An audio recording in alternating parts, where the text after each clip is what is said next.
Texas A&M students were camping out last night, hoping to get the best seats in the house. Yeah, some good barbecue, because the Texas Longhorns are coming to town for a rematch, and the Aggies feel that they owe them one. You're watching Big Monday, presented by Bud Light on ESPN. It's a Big 12 showdown. The Texas Longhorns and the Texas A&M Aggies. Only one unbeaten team left in the Big 12, and that would be the Longhorns after that dramatic comeback in Lawrence, Kansas against the Jayhawks. And Texas A&M holds down third place with a record of 4-2. Welcome, everybody, with the Coach Bob Knight. I'm Brent Musburger. Thanks for dropping by tonight. And, Bob, you know better than anybody how tough it is to beat a rival twice in the same season. Well, not just that, Brent, but, you know, you and I have talked about this, and we talked about it a couple weeks ago in Austin. Texas really has the job in front of them tonight because they won easily at home.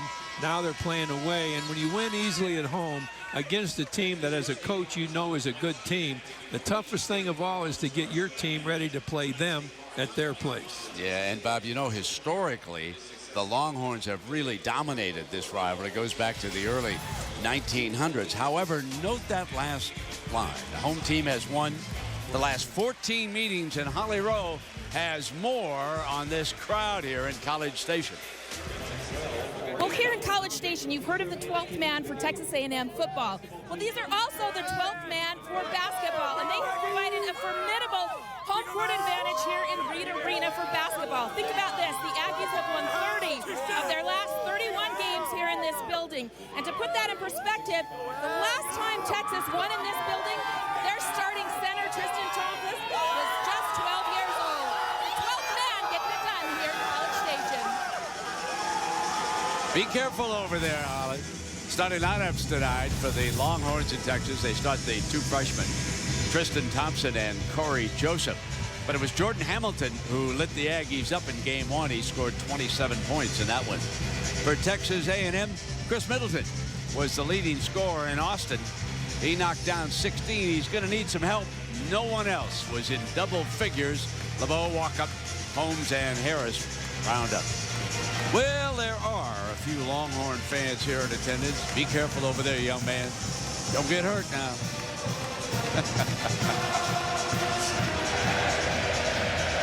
So here we go. Rick Barnes in his 13th season as head coach of the Longhorns, now ranked number 3 in the country after there was a big shakeup in our rankings following an upset-filled weekend.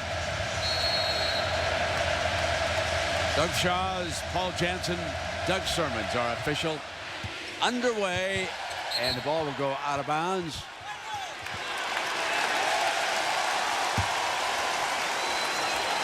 So the Aggies with the first possession, and there's Mark Turgeon, done an outstanding job here with Texas A&M. Played for Larry Brown at Kansas. Went to the NCAA tournament all 4 years that he was a Jayhawk. So here we go, first possession.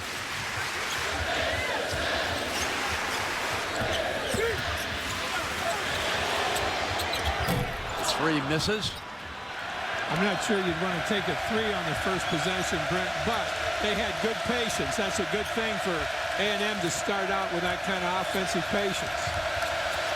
Joseph snaps the turnaround, and the freshman from Canada knocks down our opening hoop of this game. Came off a good baseline screen. That was a good offensive possession for Texas as well. Holmes penetrates and draws a foul. He'll be the first player coming to the free throw line. I believe it was Joseph in underneath. So he picks up his first of the game. You knew over the weekend, Bob, that Texas A&M was having trouble with Nebraska when B.J. Holmes was their leading rebounder. Now here's the smallest man coming to that free throw line. So Nebraska did a real good job of blocking out up there. Well, and I think, too, Nebraska is a very, very good defensive team. Doc has done a really good job with that team at both ends of the floor, and their defense made A&M play a pretty slow, deliberate game, and that's to Nebraska's advantage, and to the extent that they won it that way. B.J. puts the Aggies on the board. This game won't be a real slow game, but it will be a very tough game that's played, I think, at a pretty quick pace. Both these teams feature great defense. Now here's Jordan Hamilton's first shot of the game, and that was smooth going that baseline. He's a great offensive player. Well, you know, not only the shot, but him getting open. He made a great cut, a really hard cut coming down the lane. Middleton can't answer. Balby with the defensive rebound. Quickly pressures the attack. And Tristan Thomas, no, but Doge gets it back. Good hustle here by the Horns in the early going. There's not a particularly good shot selection on Texas' part there. Johnson pulls the trigger and knocks it down. This is a real good-looking basketball team, folks. If you haven't followed the Horns, Bob. You know, Johnson adds a lot to it. You said that the last time, Brent, because he can do a lot of things, and you don't expect him to be as good outside as he is. Middleton missing again. Aggies may need an early timeout. Kick it, and here comes Joseph's three ball. No, and there's contact in underneath. And this will go against Texas. Well, here are the bigs down low, if you will. Hamilton kind of goes in and out, doesn't he, Bob? He can play away from the basket. You get Hamilton goes a little bit of everywhere, and no matter where he is, he's a real threat on the offensive end. Tristan Thompson, of course, the youngster also from Canada, made a big difference with this team. LeBeau snaps his first shot off, and the Aggies start this game real cold. They're 0 of 4. You know, this is the way that A&M rebounded when they played down at Austin at the defensive end. The Aggies didn't get anything. Ball bay at both ends, and back comes Joseph. Folks, you are watching a power to be reckoned with as we approach March. This is a real good-looking Texas team.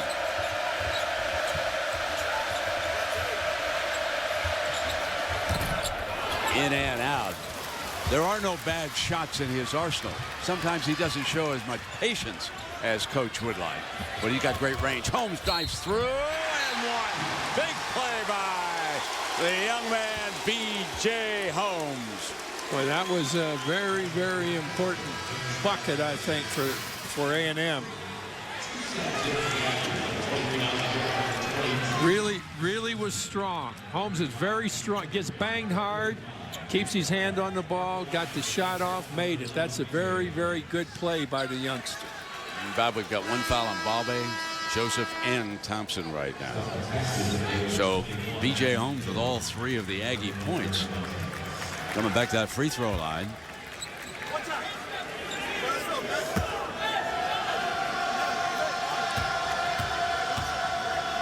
Hibbert has checked in off the Aggie bench. Najee played 22 minutes over in Austin, scored 7 points in that first game. It would take me most of the first half when we played here, Brent, to find out where the scoreboard was. The turnaround, and Hill, who's off the bench for the Horns, puts it back in. That's big Matt Hill. He didn't even take a shot attempt over in Austin, and he's in the scoreboard early, in the scoring column early here. He's a very tough kid that'll really work the boards hard, and it's just another example of the depth that Texas has. LeBeau puts it down on Hill, spins, comes back baseline, and it won't stay down, and Hill comes away with a defensive rebound. Hill did a very, very good job there, putting pressure on the shot without committing the foul. Hamilton goes again from that earlier spot there on the right baseline, knocks down his second field goal, and the Horns build an 8-point advantage here in the early going. Texas A&M can't get in a hurry. Patience is going to be important to them throughout the game, Brett. They can't let the fact that they've got off to a deficit here speed up their offense. Make Texas play defense. They are really in need of some scores here, and LeBeau rattles out again. Put back is good. So that was Turner. Really nice putback by Turner. Battle for the loose ball. Doge saves it, and Joseph's got it now with plenty of time on the shot. Now, Balbe's gotten caught a couple of times here, Brent, going too far with the basketball. Instead of stopping at the free throw line and see what he's got there, he's gone inside the free throw line a little bit and had trouble both times. Dash Harris committed that foul, and we'll take a break here.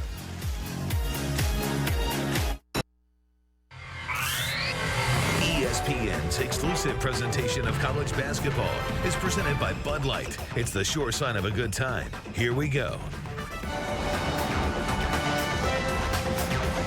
College Station right now, and Texas with a 12-6 lead over Texas A&M, and Jordan Hamilton with a couple of hoops here in the early going, Coach. Here we're going to see Hamilton come off 2 screens. He gets a screen from Balbay, and then he gets another screen from the other guard, and he's down. Tough shot, though, but he's quick, and that's a shot that he got out of athletic ability. And now we're going to see him where, again, he drives baseline, almost a similar shot, but he gets up high, and he's got really good staying power when he leaves his feet. You know, you mentioned Corey Joseph, the other guard. He's one of the best-looking freshmen I've seen this year. Calmly gets things done for this team. They've talked a lot about a lot of guards, you know, around the league, Brent, and they haven't talked much about Joseph, and I agree with you. I think he's got a heck of a future. Now, there's Hamilton's 3rd field goal about, so give the youngster some praise, and he knocks down his 3rd one, and there's a turnover on the Aggies, and Texas is dominating here in the early going. Well, it's just like they did a couple of weeks ago. Now, Hamilton did a good job getting open, and when he got the ball, or when they got the ball to him, he was really set to take the shot. And when you're a shooter, you've got to be set before the ball gets there. Takes too much time to get set after you catch the ball. Be set when the ball's on the way. Hamilton was perfect. Johnson replaced Thompson, and Hamilton really feeling it here, but he misses that shot, and it's into Middleton's hands. And now the Aggies in search of a score. Anybody to step up. Hibbert on the drive, not there, and Hill with another defensive rebound. Here comes Doge Balby pressing the attack, taking it in, swooping for the layup. Now, Balbay stayed a little wider that time than he did the 2 times he got hung up inside. He was just on the right side of the lane, which gave him a little more room. Middleton comes back. Offensive rebound, Robertson underneath. Can't score.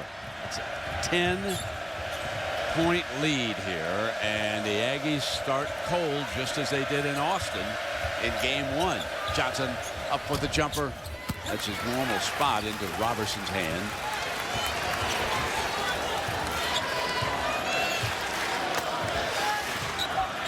They still can't panic. They still got to have some patience, not just throw it up there. Work, work, work, work. Balbay knocks it out of bounds with 19 on the shot clock. Knocks it away from Harris. Middleton will step out and take the ball out of bounds here for the Aggies. This early lead, of course, quiets the crowd, and Harris goes to track it down to the backcourt, and he'll bring it to the attack. They've got plenty of time. 15 on the shot. Now, Brown coming into the game is just another example, Brent, as you know, the depth that Texas has. Yeah, he's a fine 6th, 7th man. Knocked away, tracked down. Now 3 on the shot. Harris has got to fire under pressure, and there was a shot clock violation, so it's Texas ball out of bounds. Good defense there by the Horns. You mentioned Hill when he came in the ball game. You know, he's gotten, I think, 4 defensive rebounds since he's been at the game, and he hasn't allowed anybody else to touch the ball coming off that defensive board. Yeah, he's really been good down underneath. He steps out this time, out on top. I don't think he's going to shoot it.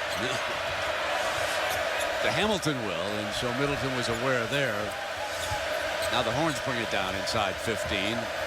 Here's Johnson working baseline. Double team reaches up. No. Out of bounds. Horns basketball.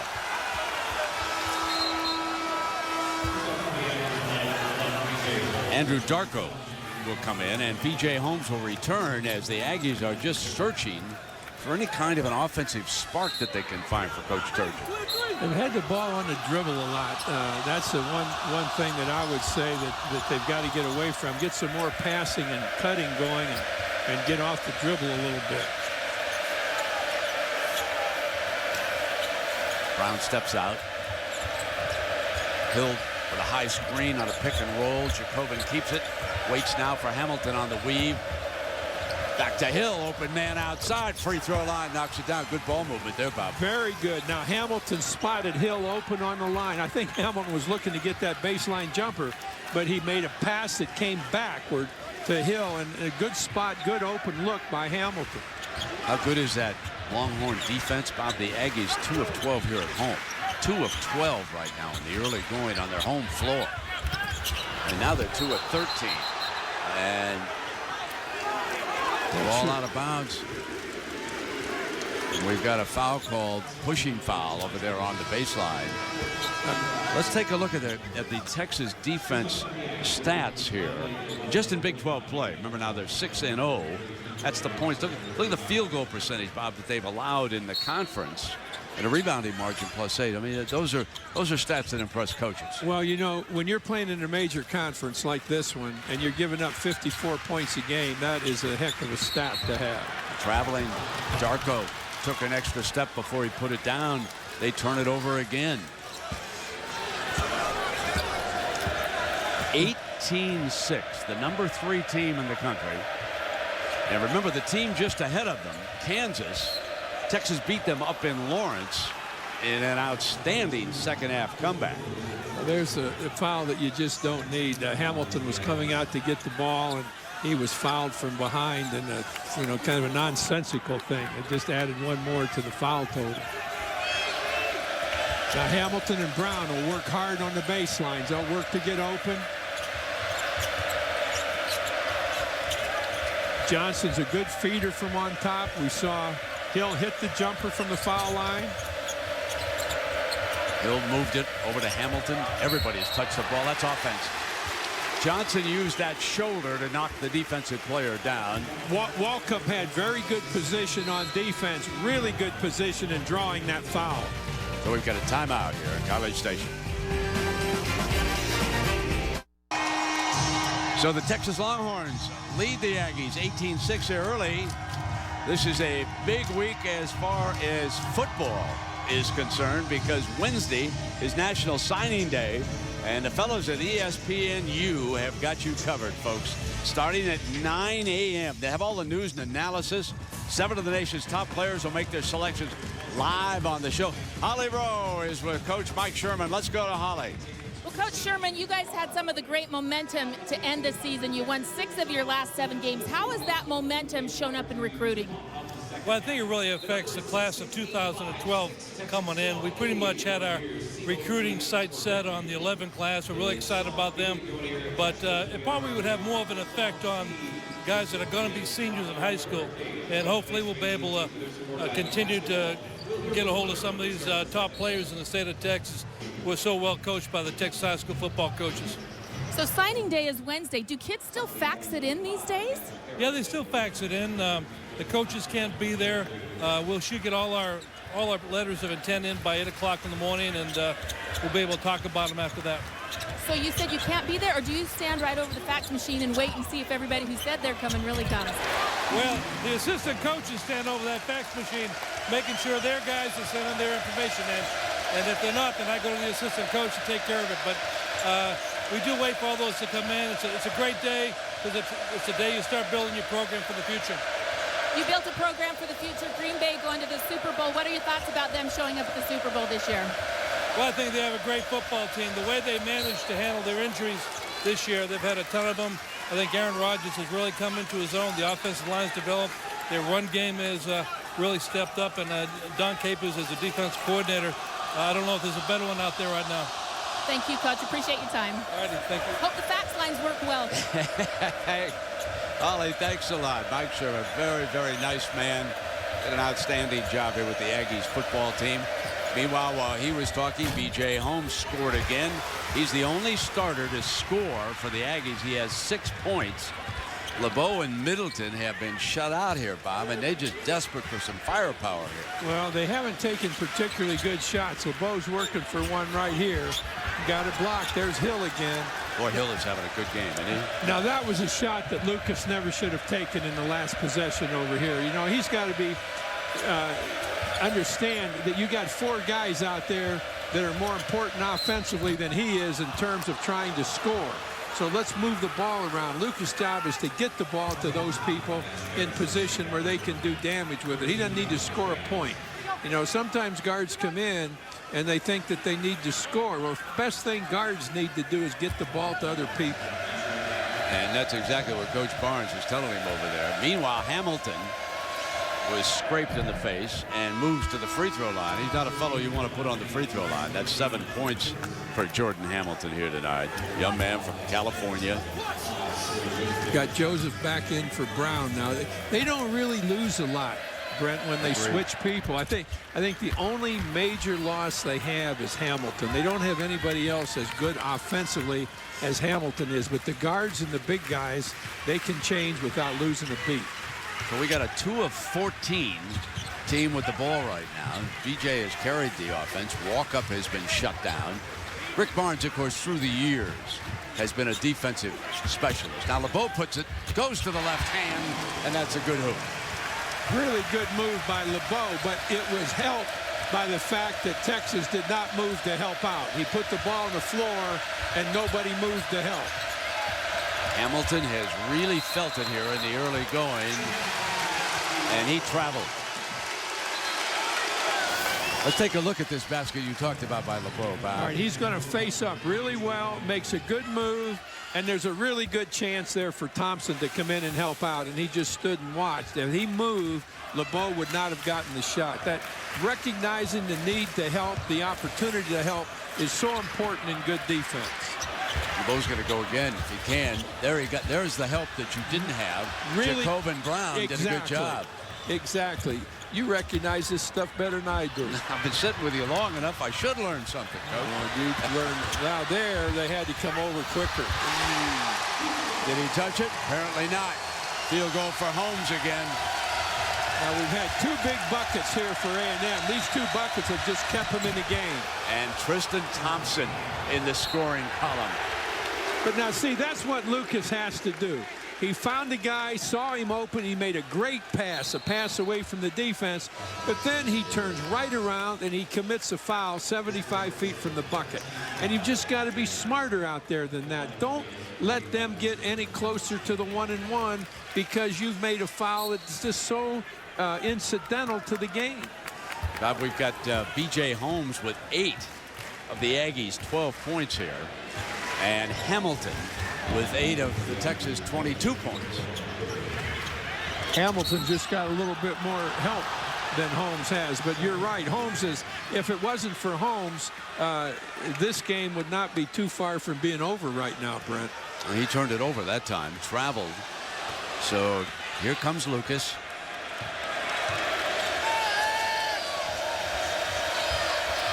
Hill has been very active, stepping out, feeding the ball. Walkup's doing a good job off Hill because he doesn't go all the way out with him. He's jamming up things inside. There's Jacobin Brown, that instant firepower when he comes in. He would start, folks, for a whole lot of college basketball teams. I'm not sure there's anybody that he wouldn't start for, Brent. You've made comments about him all year long. Look at this. And same thing right here.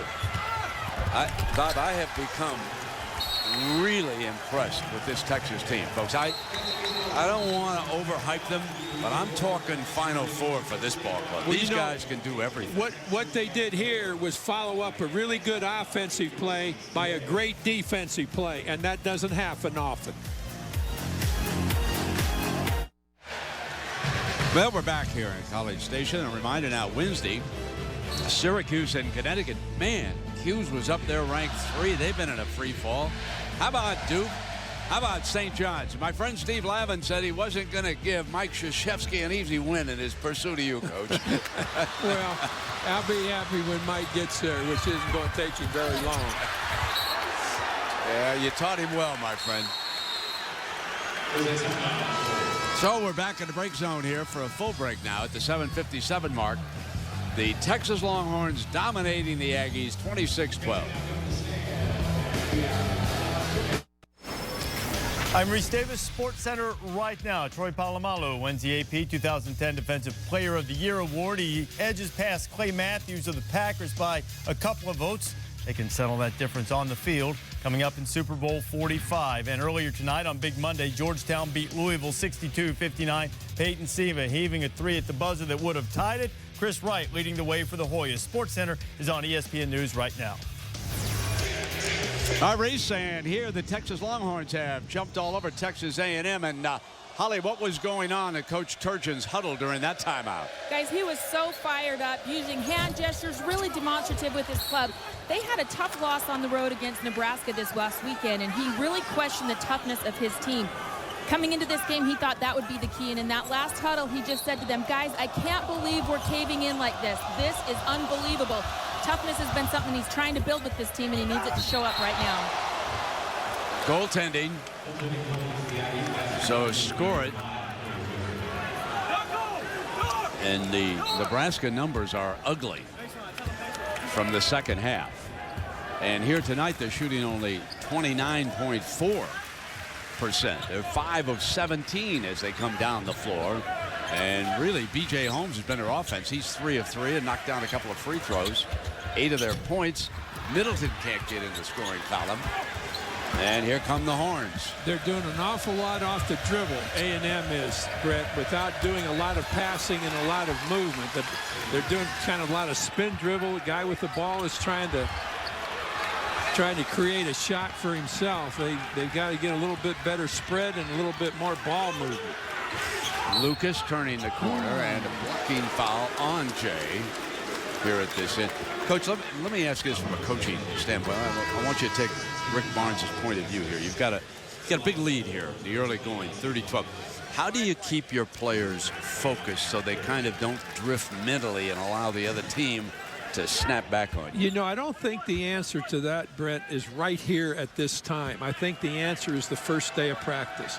We're going to expect you to work your tails off. We're going to expect you to play as well as you can every minute you're out here playing basketball. And you just remind them of that here. I don't think you can just turn it on when you get to a situation like this.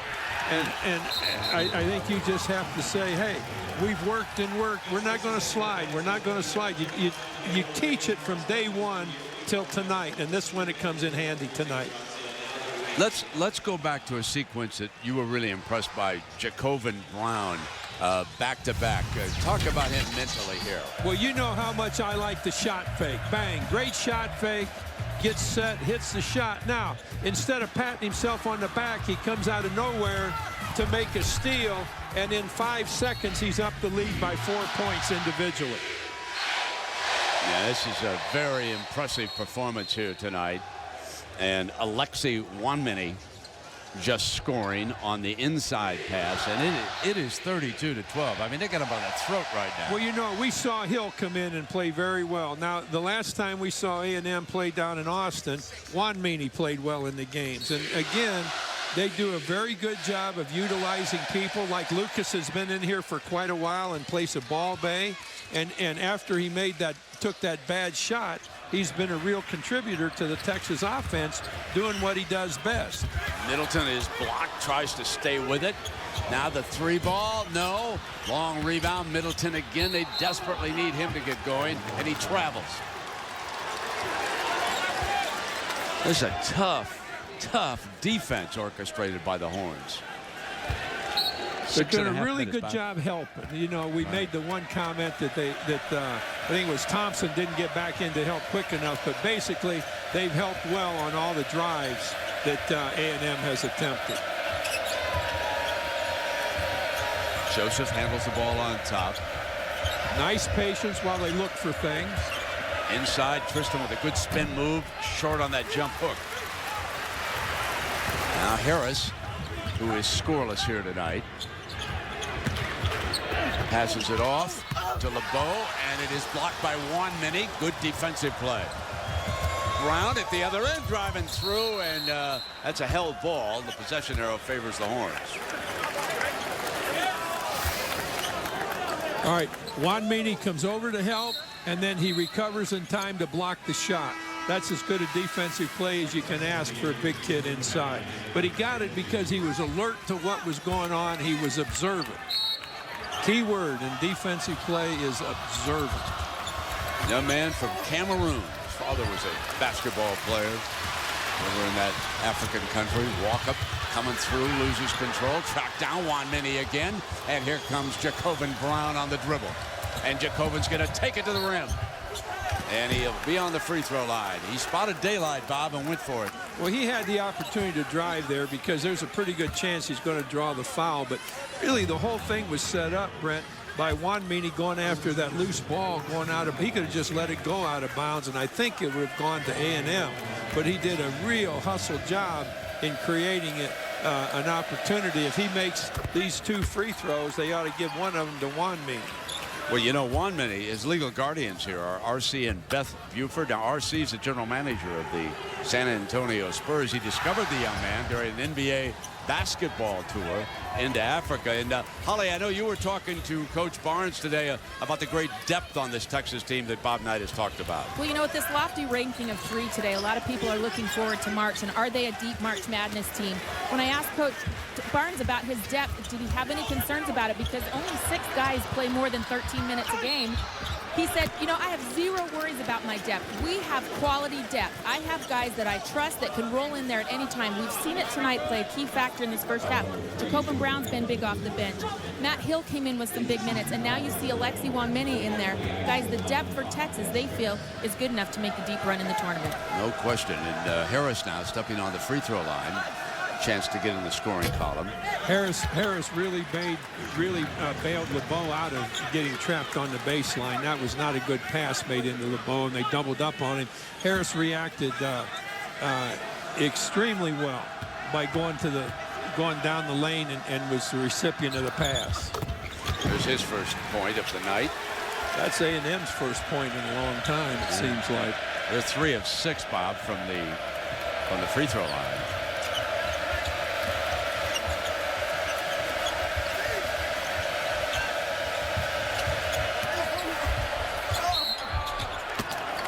And Thompson is fouled. It's a good look inside, and Thompson just didn't make a clean catch of it. He bobbled it just a little bit, and that's why it wasn't able to get it in the bucket. Such simple things are so important in basketball, like the catch. Make a good catch. Don't throw the ball to the other color. Throw it to a shirt that's the same color you're wearing. You know, this young man at the free throw line, Bob, is really working on his feeling. I want everybody to watch his release. Coach Barnes telling us today that he didn't break his wrist. He sort of flipped it from behind his head. Now let's see if that left wrist, if he follows through. We're really trying to work on the free throw. Yeah, he followed through well on the first one. That one was a little bit quick.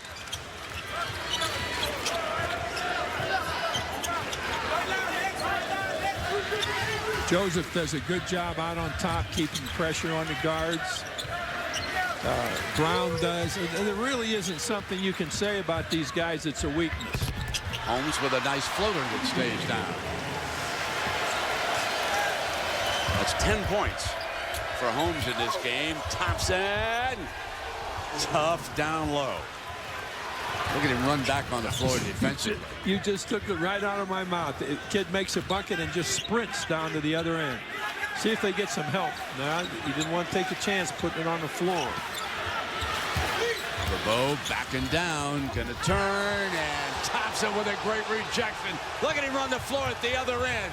Brown behind the back, stolen. A little too fancy. Middleton, open look. Harris drives in for the layup. Now, the way this is going, I'd take Brown out of the game right now. They don't need that kind of stuff in the game. I think maybe he did, too. We'll see if Brown's out there. I don't think he will be. That behind the back slip you don't need that now. You got everything going your way. What a great block. rejection. Now watch this careless pass right there.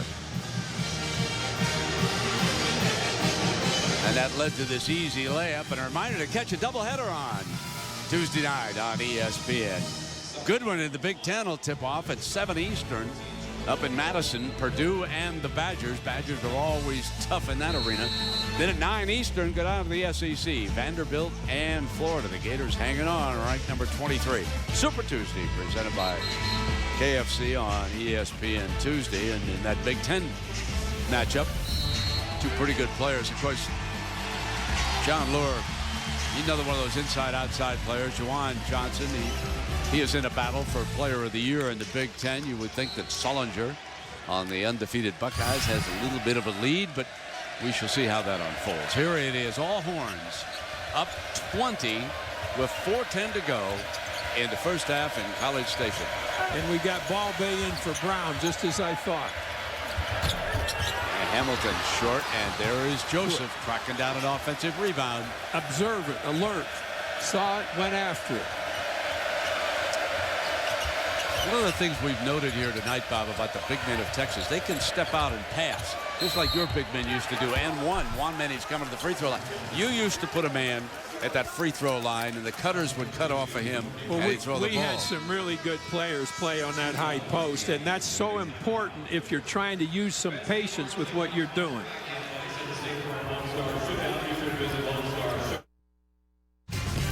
I'm Reese Davis. Coming up on the UPS halftime report, Georgetown and Louisville go right down to the wire. We'll show you the exciting conclusion to that game and delve into some of the problems plaguing Syracuse right now as they get set to take on UConn Wednesday night. Digger and Hubert are here. We'll see you in a bit, Brent. Reese, and here the Texas Longhorns shooting 55% and holding the Aggies to 29.2%. Juan Manny coming to that free throw line. He has a couple of field goals tonight. He's about to shoot his first free throw. He shoots 75.7% from the line. Bob, talk about this young man's progress here with the Longhorns. Well, he's better than we saw him play earlier, just 2 or 3 weeks ago. I mean, it's not great improvement over 2 or 3 weeks, but he's got a little bit more confidence in himself. He seems to be right at home playing here in front of a big away crowd. One of the things we note about the Texas big men, they can run the floor. I mean, they can get up and down. I'm sure Juan Manny probably played some soccer as a youngster. I know that Thompson did up in Canada. Then grew too big and took up basketball. Here is Middleton, a go-to guy, and they're just hounding him to death. One and done. Hamilton wraps it up. Middleton just took them right out of the offense that time, Brent, with the number of times. He dribbled the ball 14 times and got nowhere. And you just can't do that. He had to give it up after the first dribble to get some movement going. That was a terrible offensive possession because of Middleton. Joseph shoots the baseline. Hamilton open outside. They wheel it around and hit the three. Boy, I'll tell you what, Ball Bay no quicker caught the ball than he got rid of it to where Hamilton was. That was a tremendous pass from the baseline. All right, first three-point field goal of the night here. Comes with 2:38 to go, and now the Horns pulling away from their arch rival, 43-17 Texas.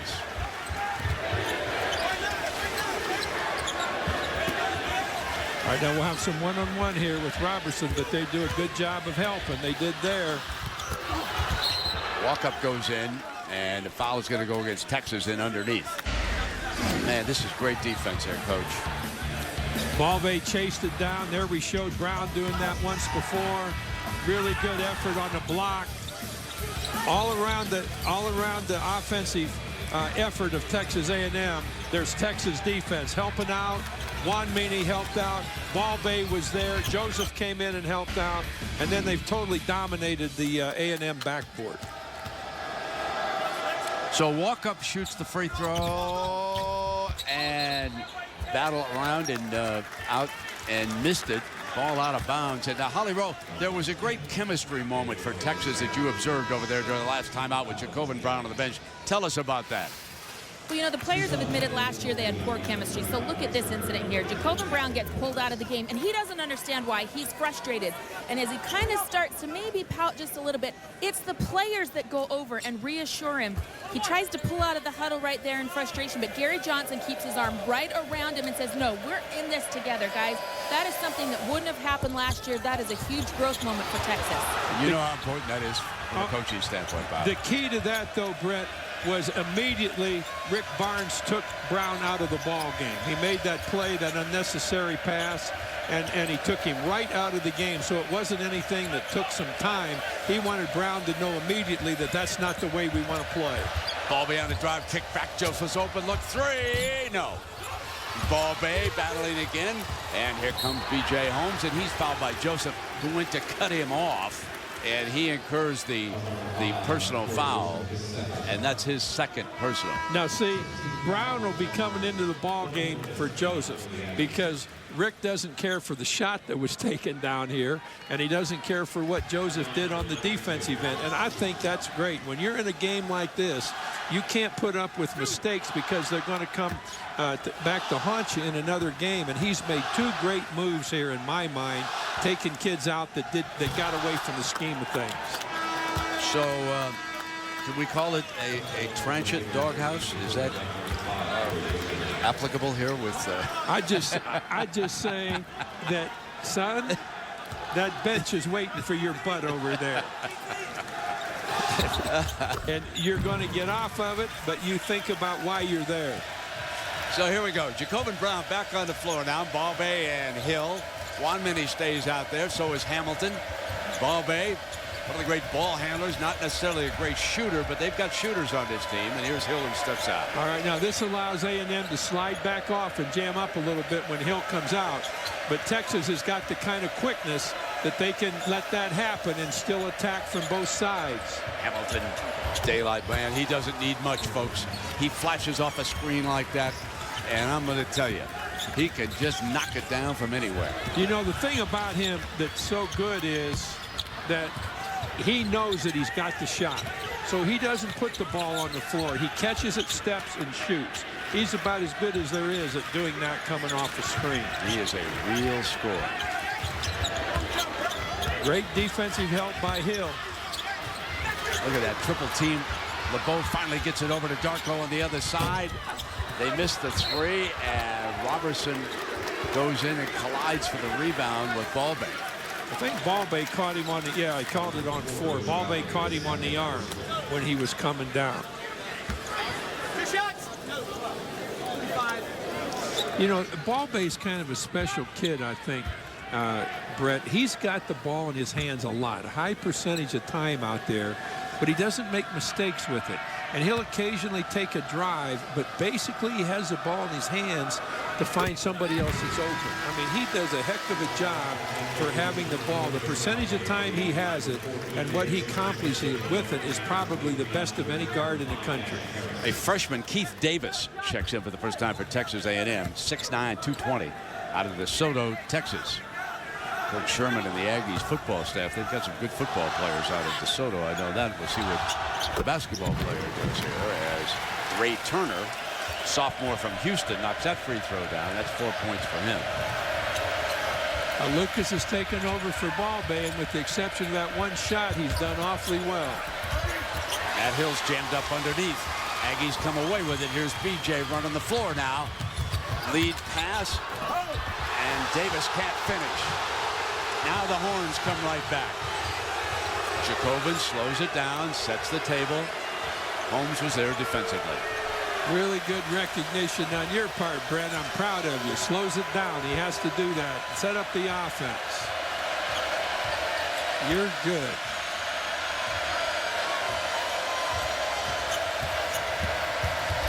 Gets inside. No, not this time. And it's into the first half. 45-20. The Longhorns shoot almost 53%. Holly Rose with Coach Barnes. So let's go to Holly. Well, Coach, it's human nature with a big lead like this to let up a little bit in the second half. What do you have to do to avoid that? Tell them not to let up.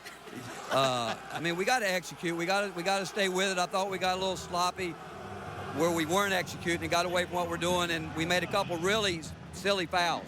I don't know. I didn't think Tristan fouled there underneath, but Corey's wasn't a very smart play. But again, it's a long way to go. We know that we've had to come back from leads, and it can be done. And A&M missed some shots too. I thought they had some pretty good looks at it, and they just missed them. And then just quickly, we saw you pull some kids out at different times. Jacobin Brown, Corey Joseph. What are those teaching moments important for in the first half? Again, we got sloppy. You know, we were sloppy, careless with the ball. Got caught up in the game, and instead of executing, just trying to get a little too cute. And then obviously we're trying to get some rest with some of the guys along the way. All right, thanks, Coach. All right, thanks, Holly. Rick Barnes has won more than 500 games as a head basketball coach. 13th year at Texas. Folks, he's headed for the Hall of Fame.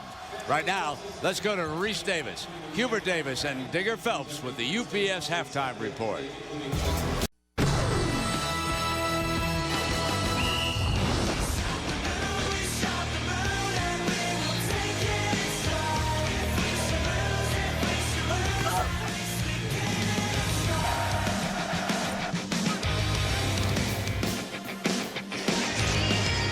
Well, we welcome you back to Big Monday here on ESPN, presented by Bud Light. A dominant first half by the Texas Longhorns, who lead Texas A&M 45-20. You can look at the numbers, and it'll still come up Longhorns. And if you combine what they did in the first game in Austin with the first half, it is staggering. 9 Texas Longhorn players had field goals here in the first half.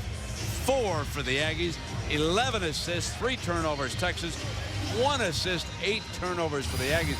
But Bob, a couple of things really stood out for you in this Well, I thought Texas' intensity at both ends of the floor was extremely good. I thought their observation, their alertness of what was going on was really good. And I thought that there were 3 great coaching moves by Rick Barnes when he took 3 kids that had made sloppy plays out individually and put somebody else in for them. Not saying, okay, that's okay. When you start talking about, all right, that's okay, we'll get them next time, it may be just as bad next time. And Rick didn't put up with it. I thought it was great moves on his part. Hubert Davis spoke about Hamilton's defensive job on Middleton, who was 0 of 6. Middleton's going to take the ball out of bounds directly in front of me. And the Aggies really need him to shake loose here. And number 3 sticking to him again on areas handling the ball, and Hamilton's out on him. Middleton with a quick step, and he got help from Thompson, the freshman. I can't tell you, Brent, how happy I am that Hubert has picked up something on defense. There is Harris coming through. Dash Harris with his 2nd field goal of the game. And Holly, who spoke to the team before they came out for the Aggies? Well, as they gathered in the tunnel to run back out onto the floor, Dash Harris collected the team, and he was very emotional. He said, guys, Coach was right when he said in the locker room that we've played and we've practiced like you know what for the last 2 weeks. So a new season starts tonight. A new season starts with this second half, and he made his point by coming out and scoring the first point. Yeah, Holly, and then Joseph answers, and then the Horns force a miss, and they can come down and take a lead here in the second half, if you will. Thompson made a great play on that bucket that Joseph got. Joseph recognized the cut. He made the cut. Thompson held the ball till just the right moment. It was a great pivot pass, Brent. A heck of a pass, and now he just made a great baseline move. You know, Hubert and Digger, along with Reese, talked about how impressive the first half was, and I agree with it. But I thought the most important half of basketball this season in the Big 12 so far was the second half in Lawrence, Kansas. I mean, that was a team that had won 69 straight. And trust me, the Jayhawks are really a good basketball team. And this team did not quit. Hung tough, gave themselves a chance, and won it. And I believe that's when belief began to set in with this bunch. Well, you know, I think even maybe a little before that in the first A&M game. That, yeah, when you and I were down here. But you're absolutely right about what they did. And what they did up there was so special because things did not go their way in the first half. You know, Kansas went off the floor at the halftime thinking, we just continue to play like we are, we're going to win this game, and Texas just didn't let that happen. I believe the Jayhawks were out early by 15, as I recall. They were up 15 at one point. Now, Thompson shot those 2 free throws, like you said a little while ago in the first half. He just didn't have any rhythm and didn't have his hand and wrist into the shot. So he'll have to work on that, because when he gets into the big games, they'll put him on a free throw line late, and they need 13 on the floor. That's the 8th blocked shot that Texas has had so far. Each one of them taking away a possession.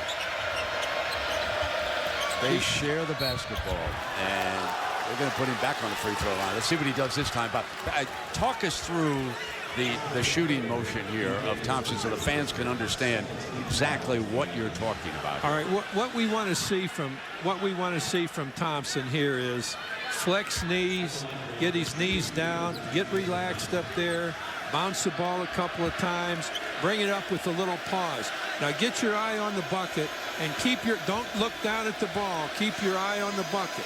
Now bring it up and stretch that arm out. See, he's not stretching his arm out, and he's shooting a flat shot.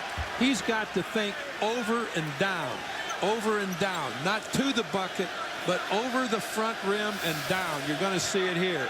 He's going to just shoot this straight into the front rim. He's got to get an arc. I was working with my grandson yesterday, and I told him, arc, arc, arc. You've got to have an arc to make free throws. Let's see if he gets it up in the air. There's the arc, but he hit the back rim.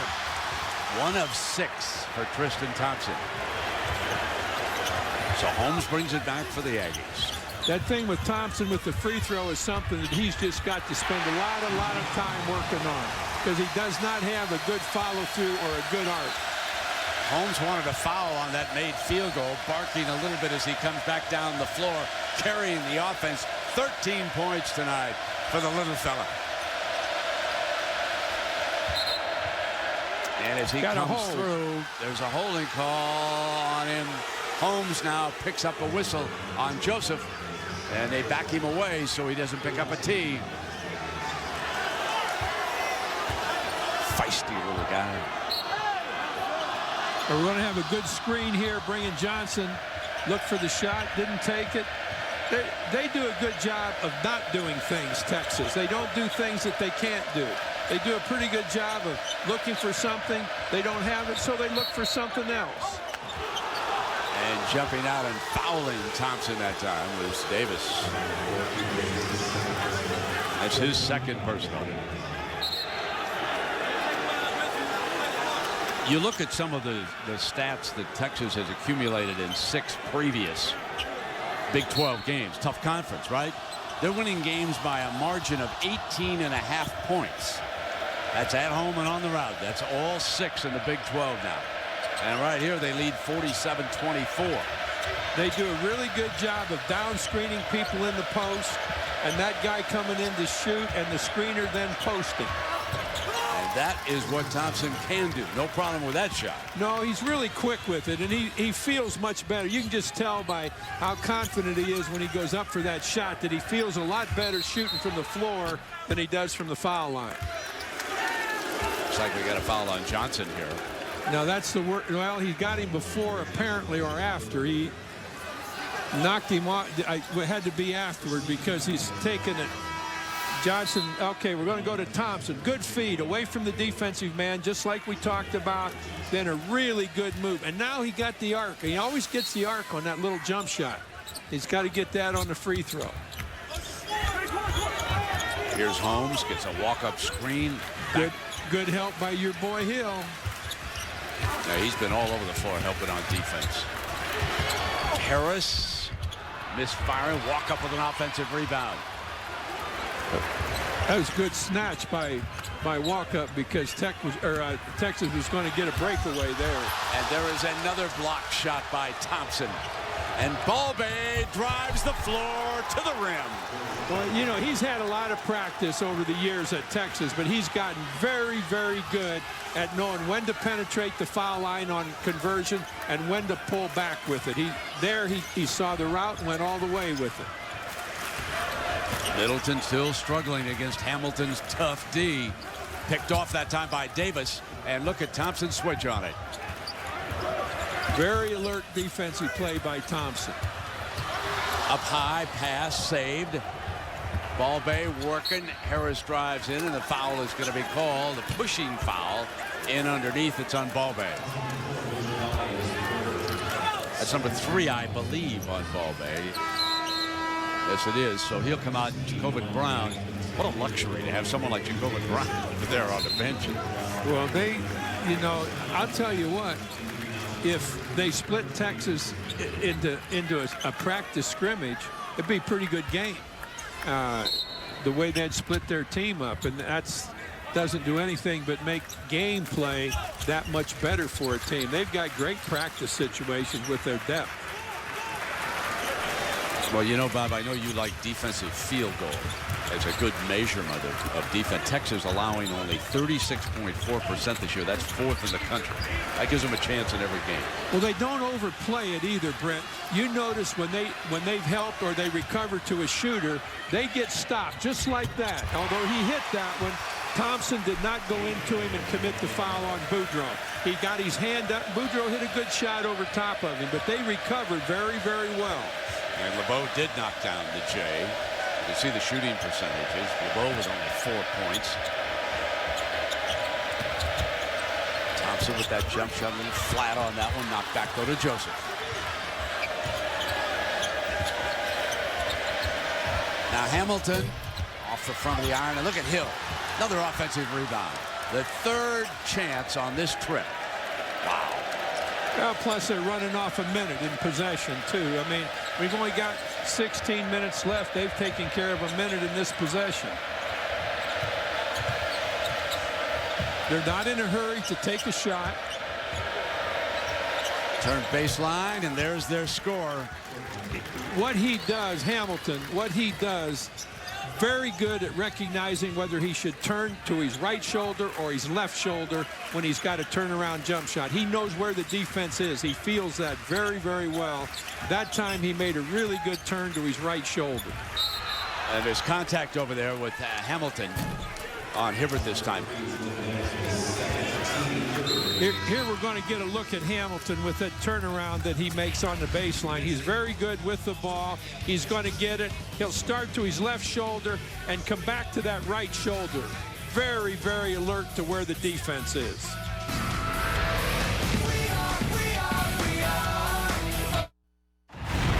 A block party here, Coach Knight. 8 blocks tonight. Well, it's really amazing. Two things happen with it. A&M turns into the defensive man. They don't move away from the defensive man or get a little jump hook where they can protect it. The Texas kids have great timing. They go up extremely well with the ball. They keep their body away from contact. They use the hand rather than the body. Taking a quick look at the foul situation, Johnson and Balbay 3 apiece on the Horns, and no one on the Aggies with 3 fouls here yet with 14-19 to go. Governor Rick Perry, a friend of yours, dropping by. Of course, he's the first Texas A&M graduate to be governor of the state of Texas, and a big fan, former Yale leader. Really good guy, I think. I think he's been great for the state of Texas. Nice of him to come down and visit with us at the halftime. You couldn't tell he was anything other than a fan, the way he was dressed, you know, and that's what makes him such a good guy, I think, and a good representative of this state. And he liked that one as Holmes knocked down the 3 ball, having a big game. 16 for B.J. Holmes, 53-29. They're going to play a little halftime pressure here, and Texas, I think, will be able to handle that pretty well. A&M is really staying with them, or they're working hard at it defensively. They're just basically outmanned right now, Brent, particularly inside. LeBeau picks up the personal foul, and that's his 3rd, wrestling with Thompson underneath. You just have to be impressed with Thompson and Joseph. They're only freshmen playing this way. No question, but I'm impressed with Rick Barnes tonight. He just chewed Brown out a moment ago. He's not just sitting there on a 25-point lead and wait until the game ends. He's really working his team over. But what's important with that moment is left him right out there to play with it. Make him play this time after he corrected it. And here is Jacobin out on top. Texas has good patience now. They don't need to be in a hurry. They're going to get a layup out of it. Wow. That's 8 for Jacobin. Hey, Coach, I'm out of the doghouse again. You know, when it was 26-53, I always used to think that we couldn't accomplish anything better in a game than if in the second half we could lead our opponents by double. In other words, if they had 30, we had 60. Now, that didn't happen very often, but those were the few times, Brent, that I ever looked at the scoreboard and thought they were probably going to win. I never thought we were going to win until somebody shot a gun or something at the end. Till the fat lady started warming up the lungs, kiddo. 55-29 now, 12:53 remaining here. And LeBeau sticks with it. Tap back is good. Walkup got to the other side for the Aggies, and that's his first field goal of the night. Walkup's made 3 good plays here in the last 3 or 4 minutes. 2 of them on offense and 1 on defense.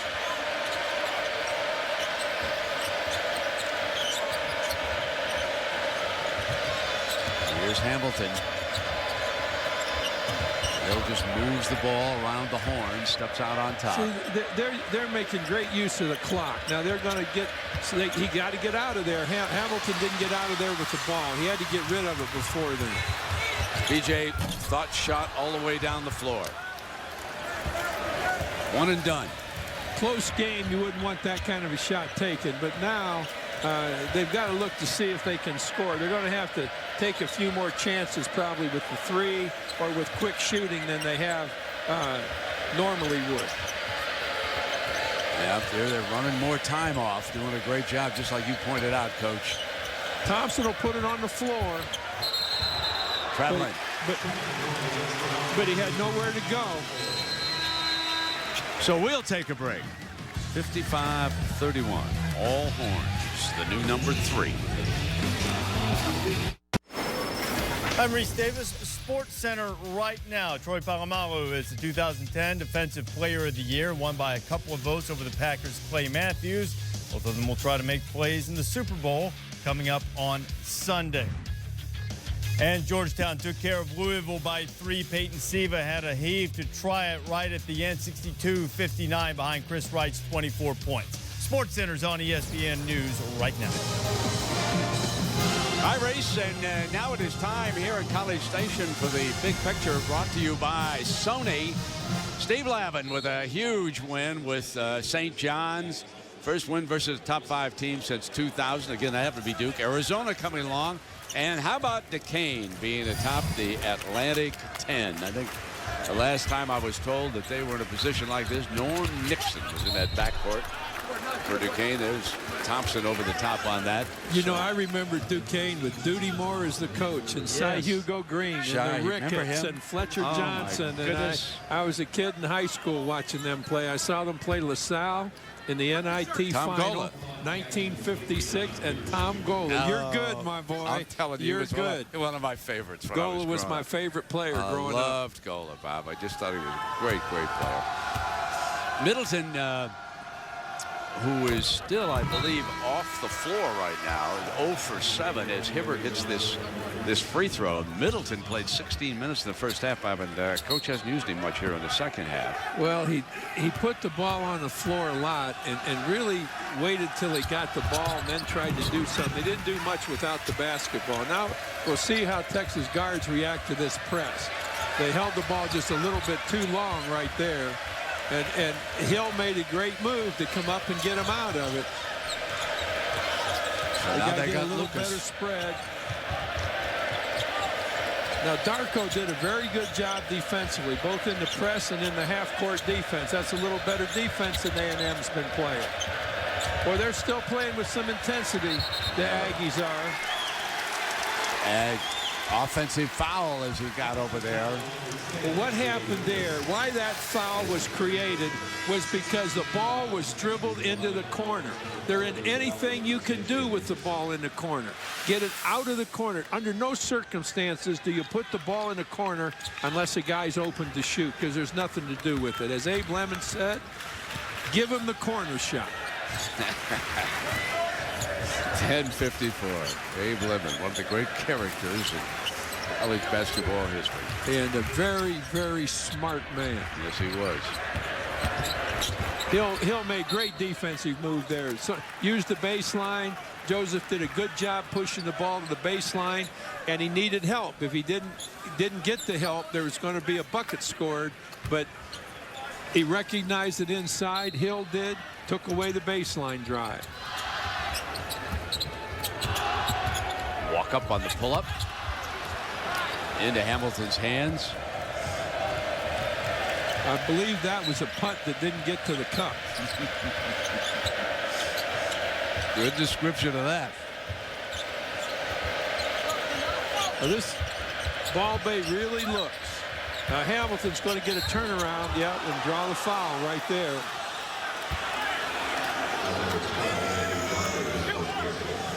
You know, it's interesting, Bob, with the Super Bowl coming up. Your man Dick LeBeau, defensive coordinator for the Pittsburgh Steelers and Green Bay. But when you look ahead, the Final Four is going to be in Houston. So this state has got some big events coming up. Dallas for the Super Bowl on Sunday, and Houston's Reliant Stadium just down the road here from College Station. When you think about the journey, if the Horns can keep this going, they are definitely going to be a factor when March comes. Let me tell you that right now. Well, you know, I've never been one to predict or say so-and-so should be able to do this or whatever, but you're going to have to be pretty good to knock Texas out of the NCAA tournament. That's going to take a really good basketball team. Yeah, they stay healthy. You know, that's always, as you know. Well, but even that, though, they've got so much depth that they can overcome some injuries. There are some injuries that they could get away with. In low to LeBeau. This will stay down, Bob.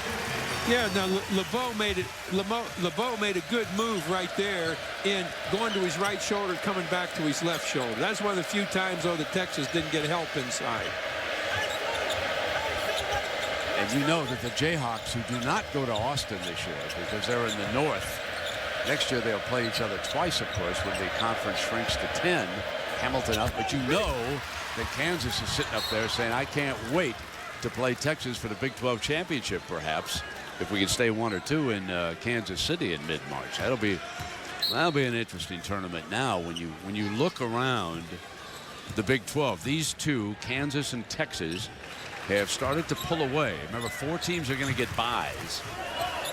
So Missouri, and in that, and son Pat Knight, and the Red Raiders have won 3 in a row in the conference. Middleton's at 2. Battle Johnson pulls it away underneath for the Horns. Boy, they rebound well defensively. Texas does. They block out well, and those guys go up after the ball. And Johnson's just one of 4 guys in there that's very good coming off the board with the ball. They've slowed down their movement a little bit here. They're not as aggressive as they were earlier. They got to that about the 10-minute mark, 11-minute mark. Their movement hasn't been as good. And Hamilton is fouled. Middleton jumps him on the 3, I believe. He's going to shoot 3 free throws. Yeah.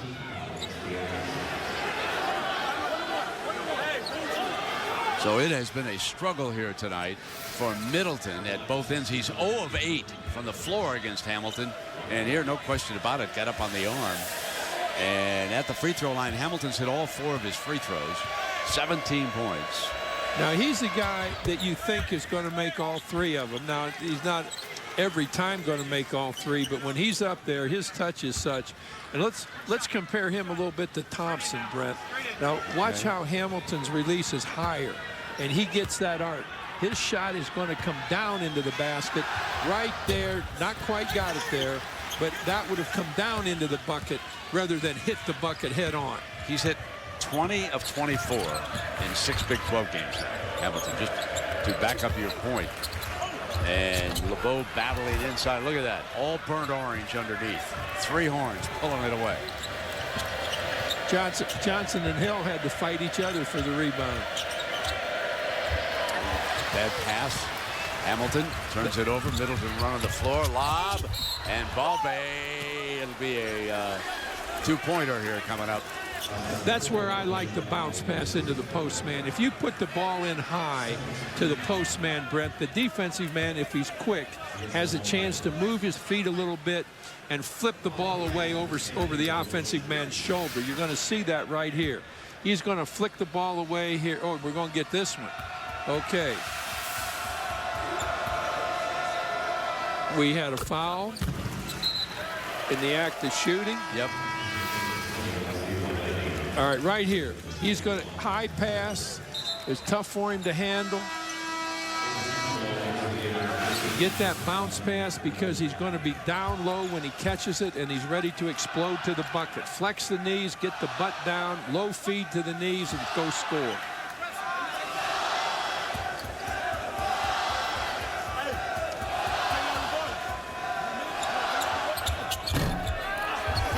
Well, missed the second one, and one and done. Wanmini yanks it away. So Hamilton, Johnson, Wanmini, Joseph stays, and Jacobin Brown comes in off Rick Barnes' bench to wind off a little clock time here. Goes in low, and Hamilton jams it down.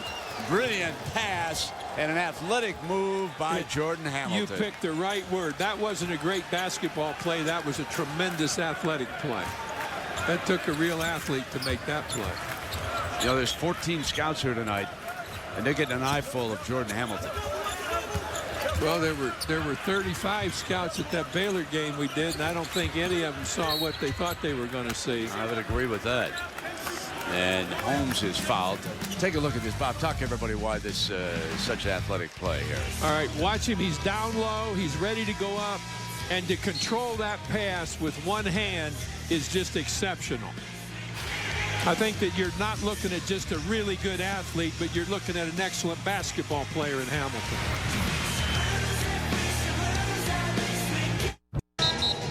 Well, a reminder that tomorrow night, Purdue, Wisconsin, Big Ten, followed by SEC, Vanderbilt, and Florida. So there's another doubleheader on ESPN. Super Tuesday, presented by KFC.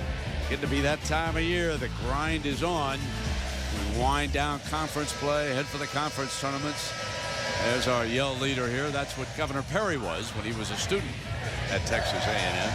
Well, you wonder where the Aggies would be tonight, Bob, without B.J. Holmes. He's got 16, a season high, 3 of 5 at the free throw line. They've got only 36 total points. And what did they have over in Austin? What did they wind up with? Well, they got beat by 22 or 23, something like that, and they really didn't. They didn't produce a lot of points. George Hill to my rescue, 60. That's what. But what'd they get beat by, George? They got beat by 22, I think, didn't they? 21. Oh, George, I'm sorry. It was 21. So here we go against the press. Now, they have some kids that react really well to things. Johnson was back at midcourt, the big kid, and they're having trouble getting the ball in from the baseline, and Johnson broke all the way up to the baseline, broke 45 feet to get an inbounds pass, and then drew a foul getting the ball out of there. Now, watch here. They can't get rid of it. They only have. Now, there comes Johnson all the way up the floor. Now, they have some. Johnson coming up to the free throw line. 7:26 to go. There's the arc, up and down. Well, I like Johnson. I mean, I just bring some stability to the team. Oh, it brings a lot to the team. Johnson is good. You know, watching Coach Barnes with this team, unlike a year ago, you know it's a great team because he's really engaged with everything that's going on. One thing they did at the last time out, they went out on the floor long after A&M did. A&M broke the huddle, but Rick kept that team there until the last possible second. I really like that. It wasn't like, hey, get on out there, let's just play. They were still working on some things. Well, that last miss is indicative of the kind of night the Aggies have been having. And actually, that was one of the weakest defensive moments of the evening for the Horns, but Aggies couldn't finish. This is where I think that passing and cutting replaces dribbling in terms of being able to get good offensive shots. There's a foul. Holmes dribbles into trouble. Take a look at this shot. I mean, he went to flush it. I mean, that tells you the story right there of the night for the Aggies. I'm not sure about that when you know that was down and in. The ball was completely under the rim. When it's going bad, it's going bad. Are they going to take a look at this? Maybe you're right here, Bob. They're over there. I think they're going to. There's a stoppage in play. I don't know if that ball is under the rim. I'm not, honestly not sure. Does that have to clear the net? I'm not sure whether it has to go completely through the net or not, but that ball was under the rim completely. This will be interesting here. That must be what they're talking about. I don't know what else they could be talking about. 7:08 remaining. Now, from Texas' standpoint at this juncture of the game, you're up 23, and you've been up as much as, 27 or 28. here in the early part of the second half. You don't want this to keep sliding where you wind up winning by 10 or 12 or something like that, because that kind of leaves a bad taste in your mouth after having played 30 really good minutes here in this ball game. So I think that'll be important for Texas to maintain this kind of margin around 25 to the end of the half. The clock actually froze, I think, is what they're doing over there. And they're checking the clock because you see it froze at the 7:17 mark. So that becomes the issue with the officials. Well, we've got really good supervisor officials here in Curtis Shaw, and who was an excellent official for many, many years. I'm going to ride down after the game with him to Houston. I'm going to ask him that question. Wait a minute, you're good. You're going to let a referee drive you to Houston? Oh yeah, he sees well enough. His vision has not been impaired like a lot of them. You are really mellowing. No, Curtis is a guy that I always had a great respect for because he was willing to listen.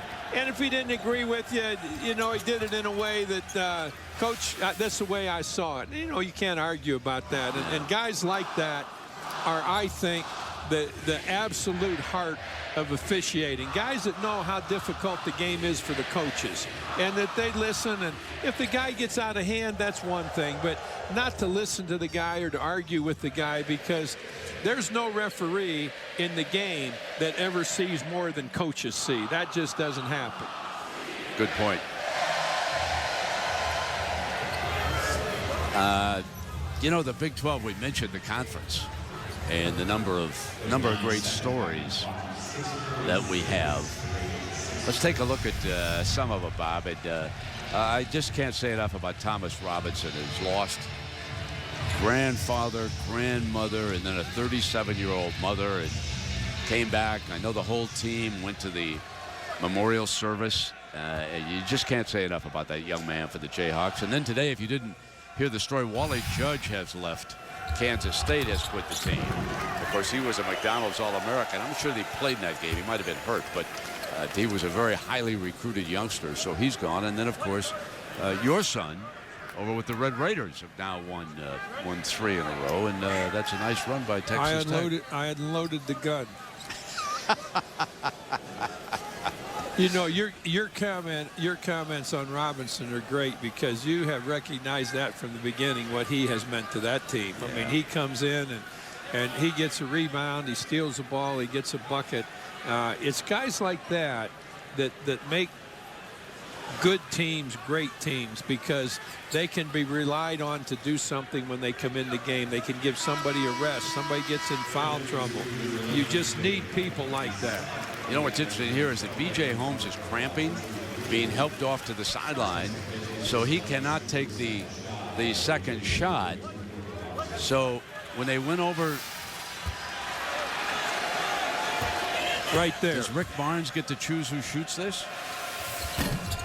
And that's exactly why the officials went over, and he chose wisely, as Robertson missed the second one, and B.J. is off the floor right now. He has carried this team with 19 points here tonight. He had been 6 of 8 from the free throw line.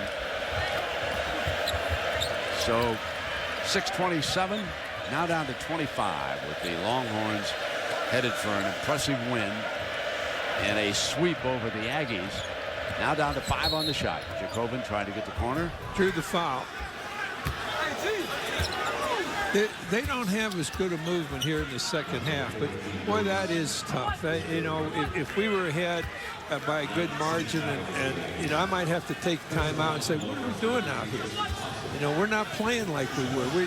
We've got to play well, and that's tough. And I think Rick has done a really good job in promoting that. They still haven't lost a whole lot of it. Get it up in the air, boy.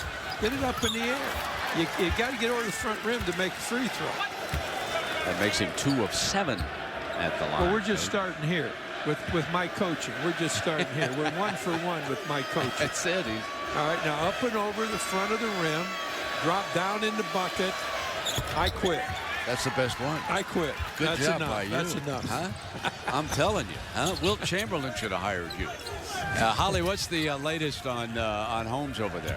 Well, athletic trainer Matt Joles is seeing to him, and BJ is complaining of some discomfort and pain right above the right side of his kneecap, just where your quad pulls into your kneecap. He keeps pointing to that area of discomfort. They're kind of trying to massage it out and ice it right now. Not sure if he'll be able to return yet. Thompson did a great job against A&M's Davis down on the baseline. He kept him from getting to the bucket. He did a really good job of not letting him go anywhere, and actually was responsible for Davis dribbling the ball off his thigh out of bounds. You know, that was the first Aggie turnover of this half. They protected the basketball. Well, they've played better in the second half. At both ends of the floor, they've played better. They're driving through, and that's a beautiful driving layup for Andrew Darko. He's a senior from Conroe, Texas, and his first field goal of the night. Hamilton gives it to Joseph. Joseph attacks, floats it in. You know, one thing Texas isn't doing against the press, you've got to set up a cross move. You've got to set up a screen, bring somebody off of it, and then look for the screener to get open. They're just trying to play one-on-one against that press to inbounds the ball, and that's not going to be good enough. In looking at the rest of the regular season schedule for Texas, they are going to be a favorite in all of their games. If I had to pick one game where I think they might run into some difficulty, it would be at Nebraska. That's coming down the road for them. And if you fans in Austin haven't had a chance to get out and watch this basketball team, do yourself a favor and go watch it. This is a real good college basketball team that figures to get even better as we go down the stretch here. Nebraska does a very good job defensively. They have good patience on the offense, but Texas defense will be very tough for Nebraska to play against. Nebraska gave Kansas a little bit of a scare up in Lawrence, Bob. I suppose more than a little bit, wasn't it? Yeah, wasn't it came right down to the end. Almost a lead till the end. Yeah. So Jacobin Brown brings it across here at the 4-minute mark. Who can figure out the Big East, folks? Wow, they just beat up on each other day in and day out, don't they? Big Ten, of course, Ohio State has now pulled away. Looks like Washington's going to be the class of the Pac-10. Tristan is such a good athlete, and there is Tristan going back to the free throw line. All right, now let's see. Well, we'll come back. We'll come back since and see. I started coaching, he's 2 for 2. Holds. Okay, we'll be right back. ESPN's exclusive presentation of college basketball is presented by Bud Light. It's the sure sign of a good time. Here we go.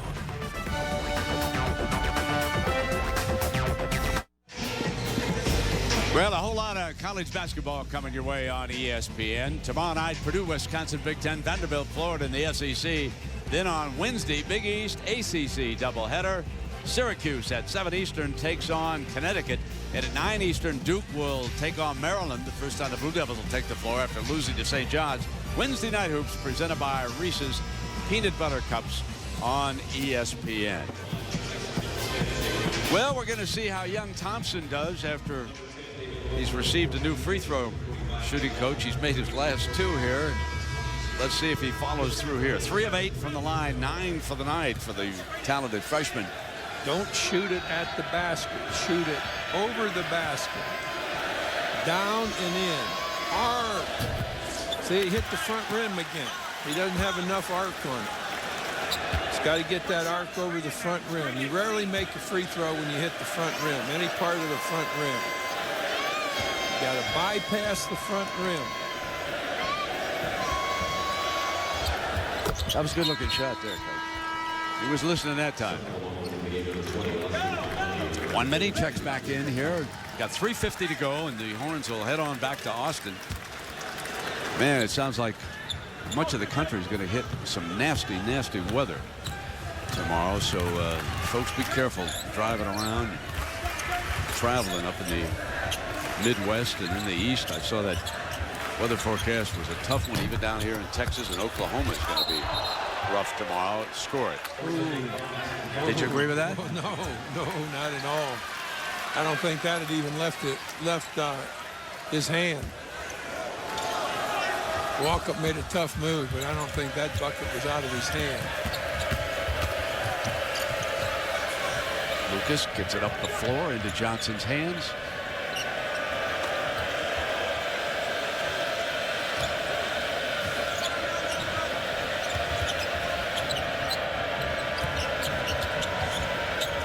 Now the shot clock winds down toward 10.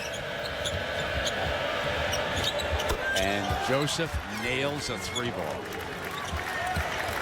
You know, he had a nice opening there. They worked the clock for about 18 or 20 seconds before he took the shot. That was pretty good offensive possession. Here's LeBeau's follow. Tucks it in. So an impressive performance again by the Longhorns here tonight. It's just a really, really bad pass by Brown. He did the right thing. When you inbounded against the press, the guy playing the man out of bounds is probably going to come right to try and double team the pass, which A&M did there. So on that pass, you hold it a split second, look for the double team coming, and then get it back to the man that inbounded the ball. And you want him to be your best ball handler.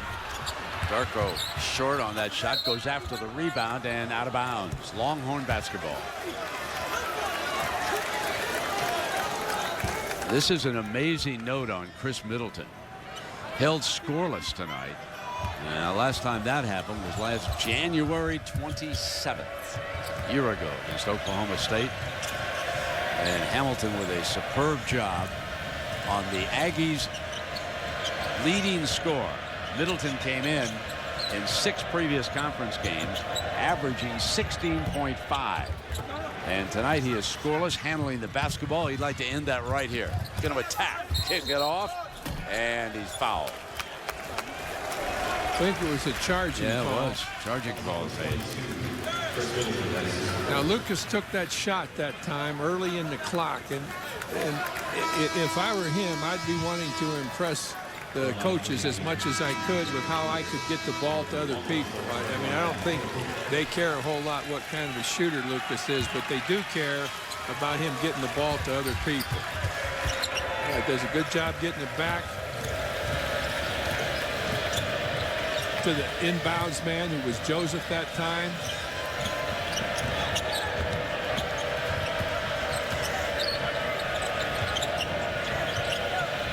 Texas hasn't been as effective wasting time on the clock and scoring as they were when they just ran their offense looking to score all the time. 1 minute. Gives them a fresh shot clock. Minute and a half. You know, you've got Wanmini and Hill in the game now coming in, and they're playing after Thompson and Johnson, but you could win a lot of games with these two guys as your postmen. They're not getting the kind of screening that they got earlier in the game, but again, that's so hard to get a way big lead and then try to play as well as you played to get it there.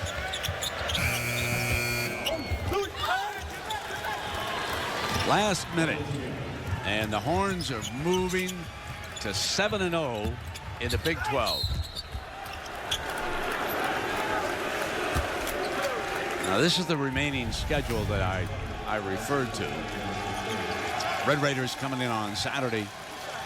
Have to go to Oklahoma, to Nebraska, to Colorado, and they will finish up the final Saturday night game on ESPN, I believe, at Waco against Baylor.